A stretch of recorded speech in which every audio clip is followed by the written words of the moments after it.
My dear Lestrade, I congratulate you on the precise quality of your notes. It is true that you have missed everything of importance, but you have spared me the trouble of eliminating the trifles and pointed me in the right direction. I hear familiar steps on the stairs. Please be seated, Watson. You must be famished. Lestrade was kind enough to bring a copy of his notes, hoping it would be of assistance in this affair. Indeed. You can study them now and enjoy your meal. Please take your time, Watson, because bad digestion weakens our ability to reason. Holmes, you will get no argument from me, as this dish is delicious. We will go to Sherringford Hall with Lestrade when you're finished with your meal. I must read the documents Holmes gave me.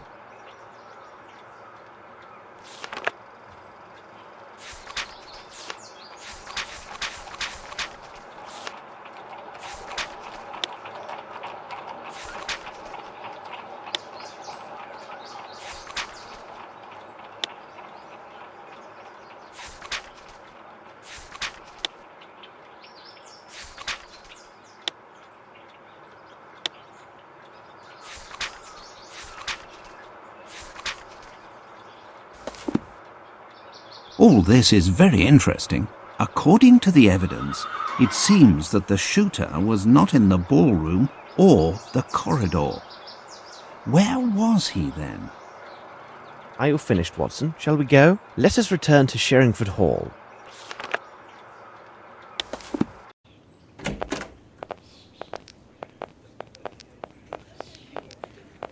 Cabby!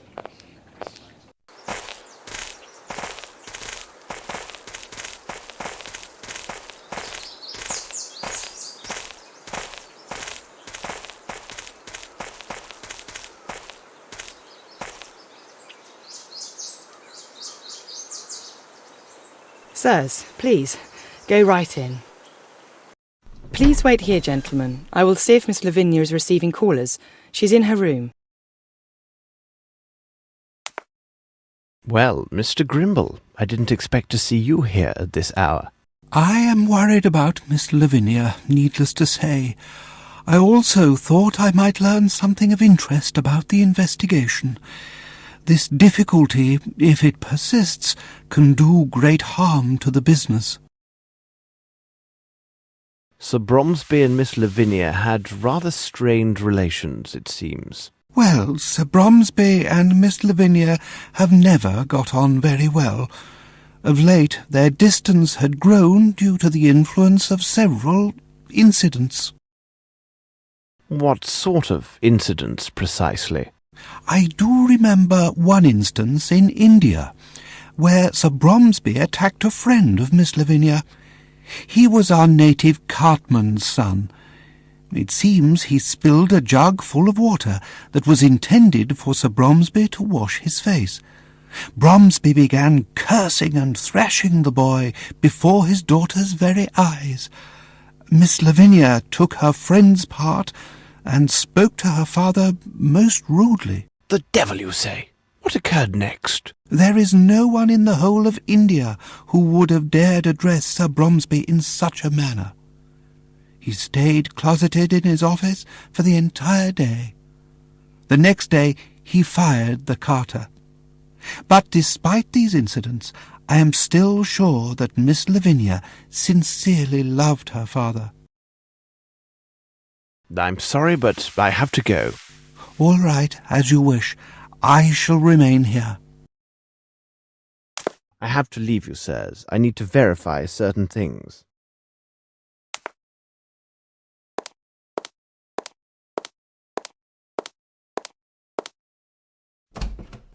The more we consider the facts of this affair, the more mysterious it becomes. The important thing is to be precise and rigorous in your analysis. But at Scotland Yard, we know this well. Reminds me a bit of bad business I resolved. I believe it involved a theft of sticks from a polo team. I have myself engaged in this sport but a few years ago. Really? Do you enjoy the sport of polo, Mr. Grimble? No. You cannot imagine the benefits of this sport. To achieve perfect form and union, man with horse. A little like the waltz, eh? Exactly. except that with this sport, mounting is at full speed, which complicates things singularly. I don't follow you. The team from Brixton, in my opinion, is the finest example of how polo should be played. Perhaps they may well be, but what would you say about that last match of the Old Goats Rangers? They were absolutely splendid, but what of the Brixton team? Weren't they the cause of some ruckus about a matter of corruption?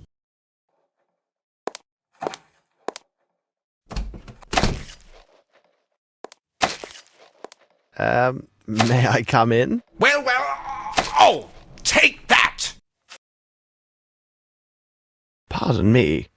It is already quite dead, you know. Oh, you frighten me! I have a case of the nerves, you understand. I cannot find my bottles. On the table. No, not those. That is a poor vintage. The 2 bottles that the old crab, God rest his soul, ordered up from London for the party. Both were 18-year-old whiskey, perfect for the digestion and the heart's sorrows. And who could have taken them? I'm sure that the barman from Hertford stumbled them. Who else would know to take those particular bottles over the others? Very good. I will leave you to your chicken, then. That's it.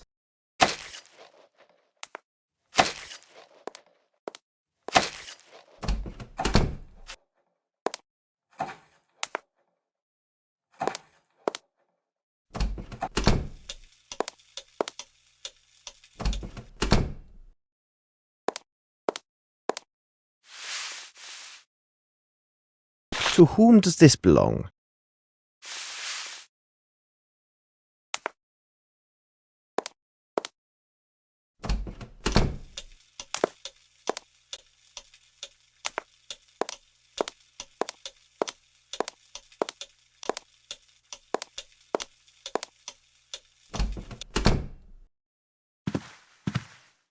A handbag of Lavinia Bromsby. I do not favour ransacking a lady's personal property, but I think she will be understanding.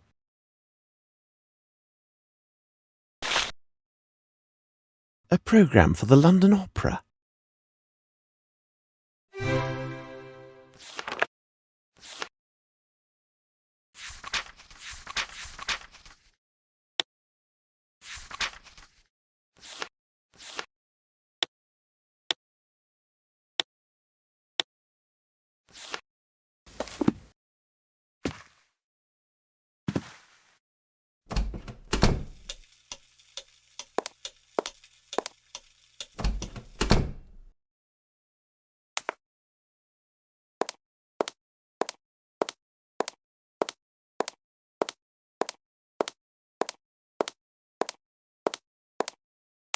I feel quite ready to answer your questions now, Mr. Holmes. Yesterday I was not in my right senses. I do want to encourage you, on the sound advice of Mr. Grimble. He explained to me that everything my father built during his entire life may collapse unless this gossip ceases and this matter is resolved. Do you agree, Mr. Holmes? Whatever the truth is, I will reveal it. First of all, it is necessary for me to know your acts and your movements during this unfortunate event. First I attended my appearance in the powder room. Then, as my father requested, I was standing quietly just inside the ballroom. I powdered my face one last time, while everyone, including myself, was watching my father. Suddenly, I heard this noise from behind me, and then I saw my father stagger and fall. Oh, my dear Lord! So I ran to his side and found that he was dead. What was your relationship with your father? We barely saw or even wrote to one another for 6 years. But the father that met me upon my return was not the man I remembered. Something in his eyes had changed. There was a wariness there and perhaps even some unexplained anxiety. Forgive me, but it seems Lieutenant Harrington has made himself responsible for your care. Oh, he has proved himself to be most gallant and considerate. I have no friends here, other than Mr. Grimble. Mr. Harrington neither requested nor expected any recognition for his kind interventions and was most attentive yesterday evening. Thank you for answering my questions, miss. Oh, it is me who should be thanking you. As I mentioned to you before, if this investigation is to proceed properly, it'll be necessary to examine your father's personal documents. May we see his office? I suppose Sir Bromsby kept his papers in this drawer. Watch out! Good God! It must be one of Fowlett's inventions. Sir Bromsby mentioned he had asked his lawyer to devise security measures to protect his private documentation. I remember now that Fowlett has a unique passion for mechanizations and automatons. I had no idea what kind of devices he had created. Inspector Lestrade, I give you leave to tend to your appearance. I doubt you can return to the yard in such disrepair. I will now examine this room according to my methods.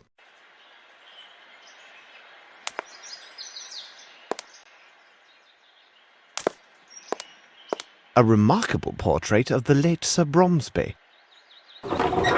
Ideal spot for a hiding place.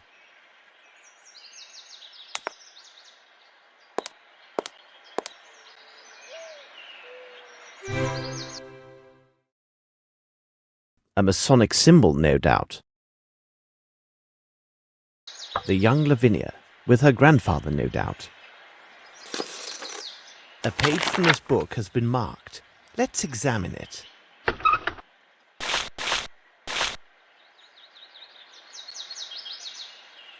This bridge is quite impressive. It must have been a considerable undertaking.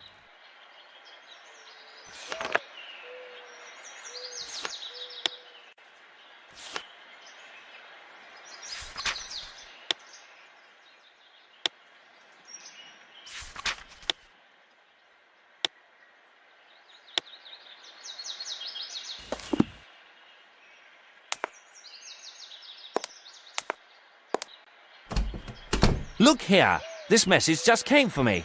2 days ago, Mr. Horace Fowlett was seen leaving for the North Country. The constable for the town of Flatton, where the solicitor resides, obtained this information from Fowlett's neighbours. I have a bad feeling about this, Watson. What would you say to a short jaunt to Flatton to finish off our day? No objection at all, Holmes.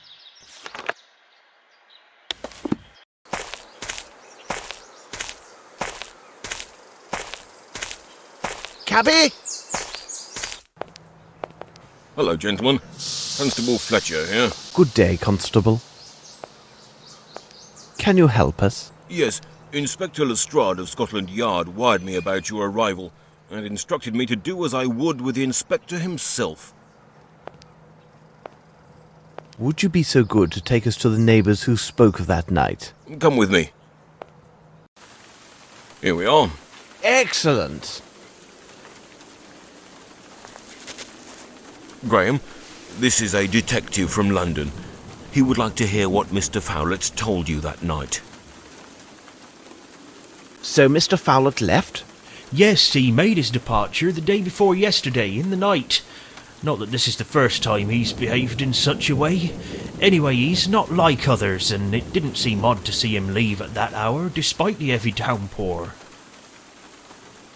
And how is he, this Fowlett? I'd call him an eccentric, you see. Not that I have anything bad to say about the man. His place is full of baubles with springs and mechanisms. There have been explosions. Yes, upon my word, explosions. But the next morning, there he'd be, always ready to wish me a good day. Did you actually see him depart? Well, a shutter on the barn had come loose and was beating about in the wind. I went out to set it straight in that moonless night. Then there he was. I saw him leaving. I shouted out, "Hey there, Mr. Fowlett!" He waved and shouted something about leaving for the north for a fortnight.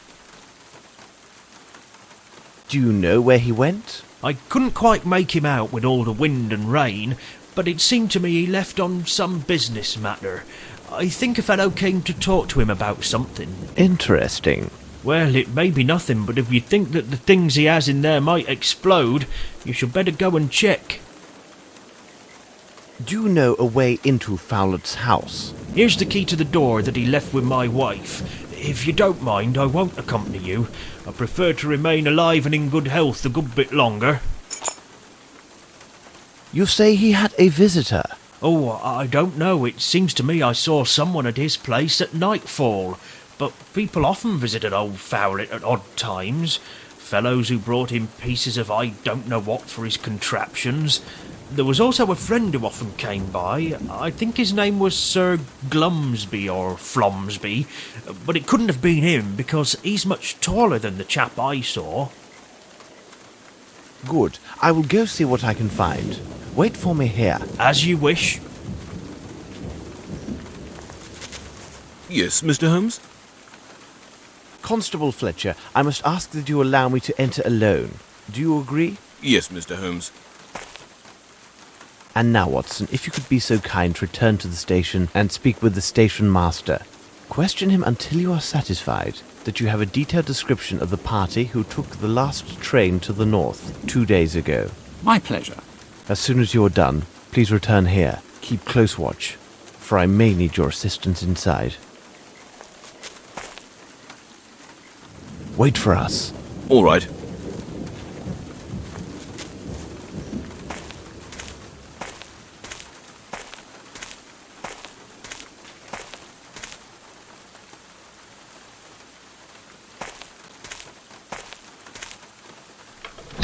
My word, I can't see anything.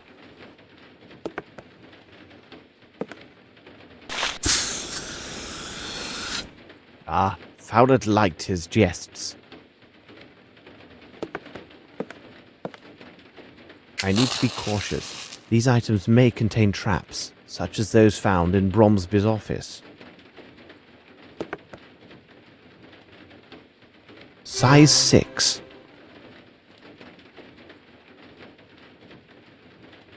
It is a size 7. What an odd house. These paintings are from the town of Epinal.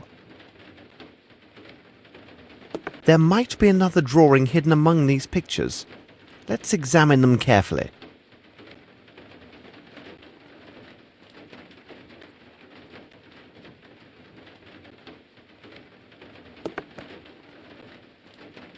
I need a token to play this automaton.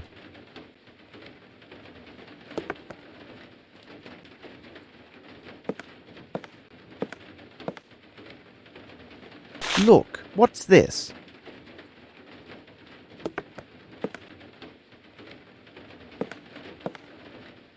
These books warrant a closer look.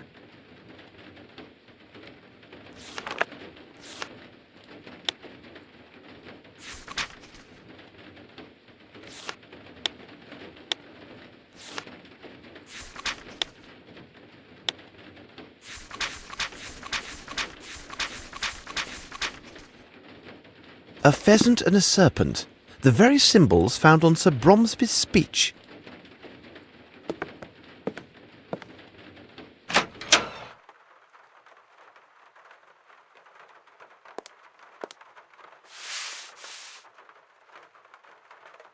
White flaky ash.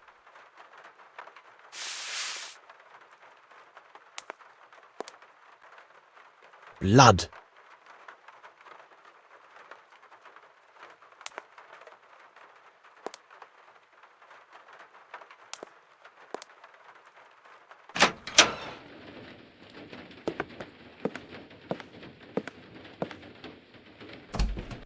I can see a faint gleam.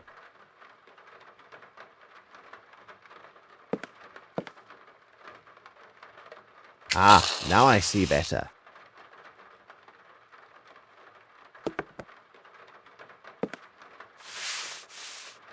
The blood was cleansed with this mop.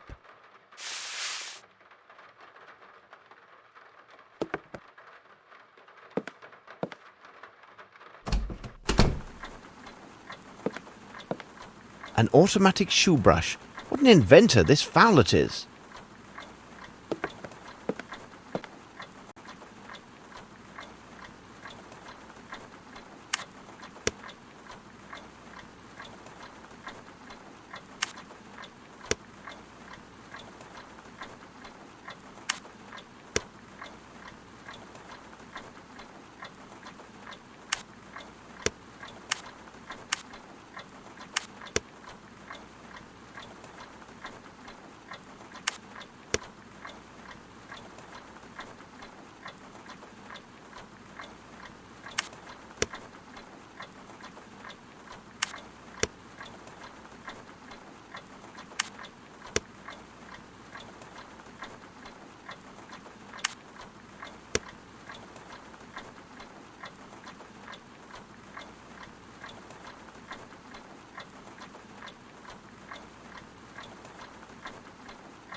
Fowlett created this device to most likely perfect his invention.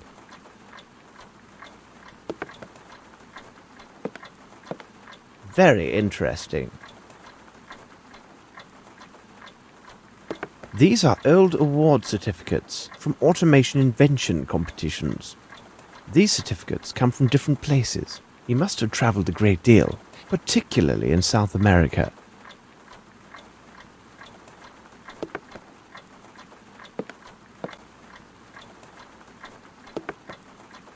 The pillow is missing.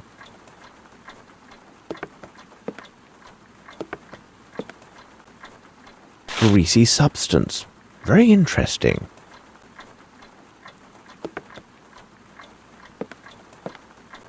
There is Fowlett. He is not tall and appears to be quite obese.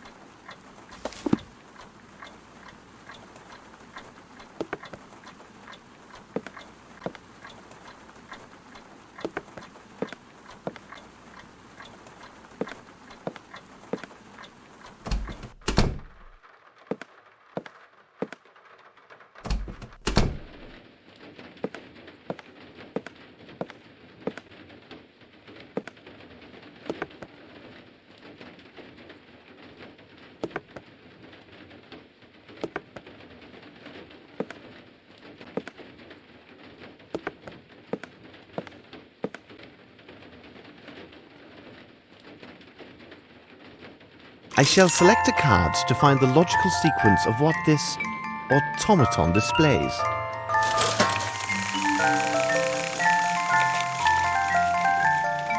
What card do you play? I need to place the correct card in its hand.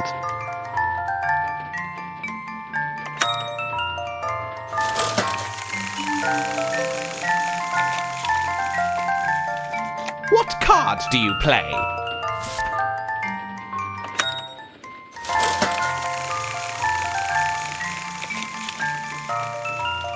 What card do you play?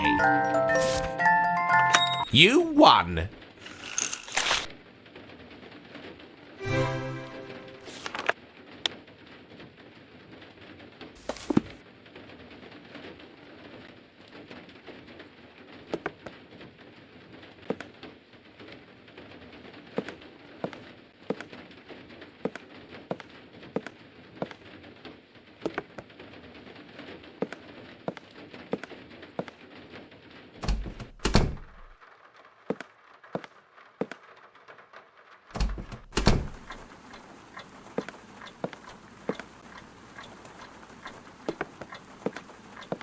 The animals must enter Noah's Ark in the proper order.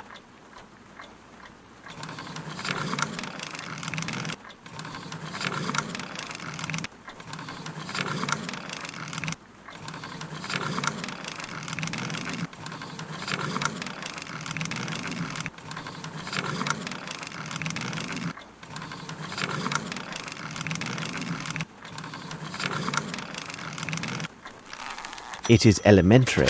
Someone tried to force this safe.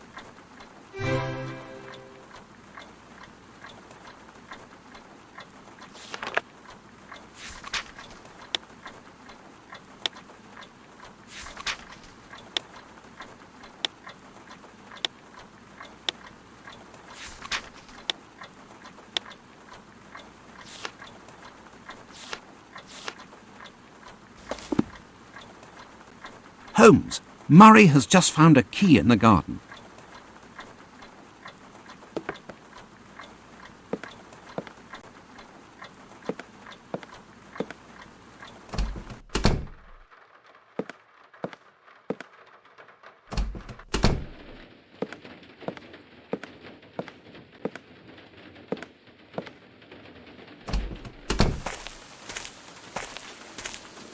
Holmes, Murray has just found a key in the garden. It should be done quickly.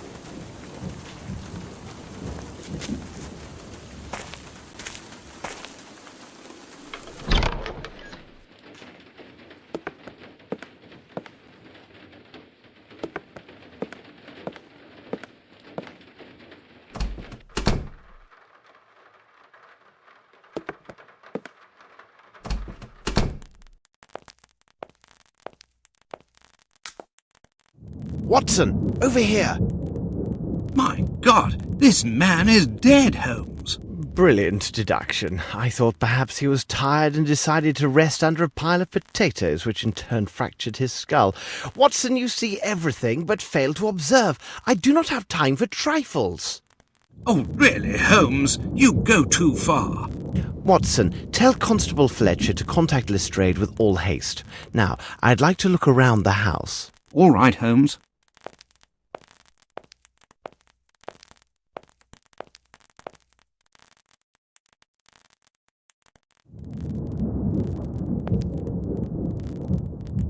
Size 6.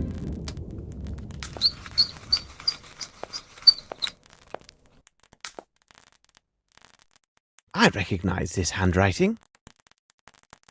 This handwriting is identical to the writing on Monsieur de la Mazardiere's visiting card.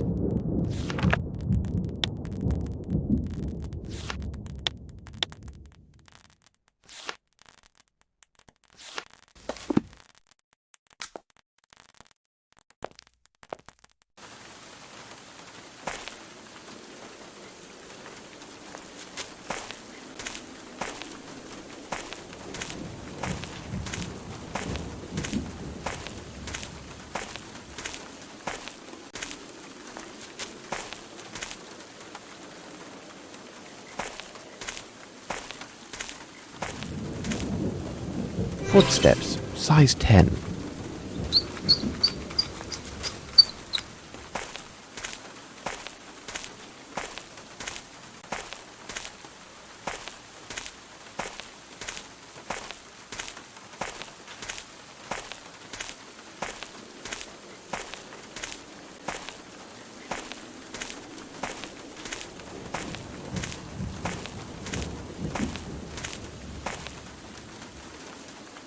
The station master assured me he clearly saw Mr. Fowlett board the last train to London. But as Constable Fletcher can attest, the body in the cellar is without question that of Horace Fowlett. Do you have the station master's statements there in your notes, Watson? Of course. And be sure that... It is neither the right place nor the right time to talk about this. We must hurry. I fear if we do not act promptly and with all haste, this second dead body will not be the last. Let us return to Baker Street. It seems to me that we have gathered all of the key elements, Watson. However, before we retire, let's summarize our findings. The questions should be answered yes or no and justified by the evidence or testimony received during the investigation.